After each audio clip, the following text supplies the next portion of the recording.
Hello बच्चों, let's read the question. The solubility of crystalline compound in water is influenced by two factors. These are lattice enthalpy and hydration enthalpy. Lattice enthalpy is needed to separate the ions from the crystal lattice. At the same time, hydration enthalpy is released when the ions are dissolved in water.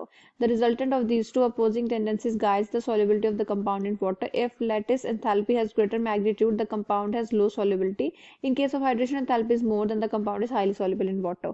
A chemical compound A is used for water softening to remove temporary hardness. A reacts with Na2CO3 to form caustic soda. When CO2 is bubbled through A, it becomes cloudy. The chemical formula of A is first of all इस question में जो हमारा की concept रहेगा उसे हम यहाँ पर सबसे पहले डिस्कस करेंगे. So here the key concept is all about slaked lime. So in an organic compound which is also known as slaked lime. It is colorless crystal that appears like white powder. It forms when calcium oxide is mixed with water. It is also known as hydrated lime or quicklime or caustic lime.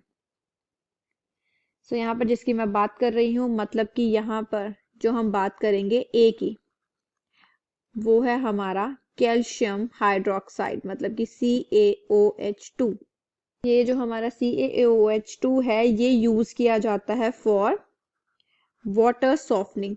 इसको water softening के लिए भी इस्तेमाल किया जाता है. To remove the temporary hardness of water when calcium hydroxide is reacted with sodium carbonate. So यहाँ पर हम इसकी रिएक्शन करवा देते हैं with sodium carbonate. So यहाँ पर क्या होगा हमारे पास प्रोडक्ट, that is CaCO3 जिसकी पीपीटी बन जाएगी NaOH. Clear? When calcium hydroxide is reacted with sodium carbonate, the formation of caustic soda takes place. The following reaction. अब हम यहाँ पर रिएक्शन करवाएंगे हमारे कैल्शियम हाइड्रोक्साइड के with CO2. So जब इसकी रिएक्शन होती है with carbon dioxide gas, then it forms calcium carbonate, that is CaCO3, and the solution turns milky. So यहीं पर क्या हो जाता है, that solution turns milky. Clear? So इसका मतलब हमारा जो यहाँ पर ऑप्शन बी है बिल्कुल सही है. I hope you understood the problem well. All the best.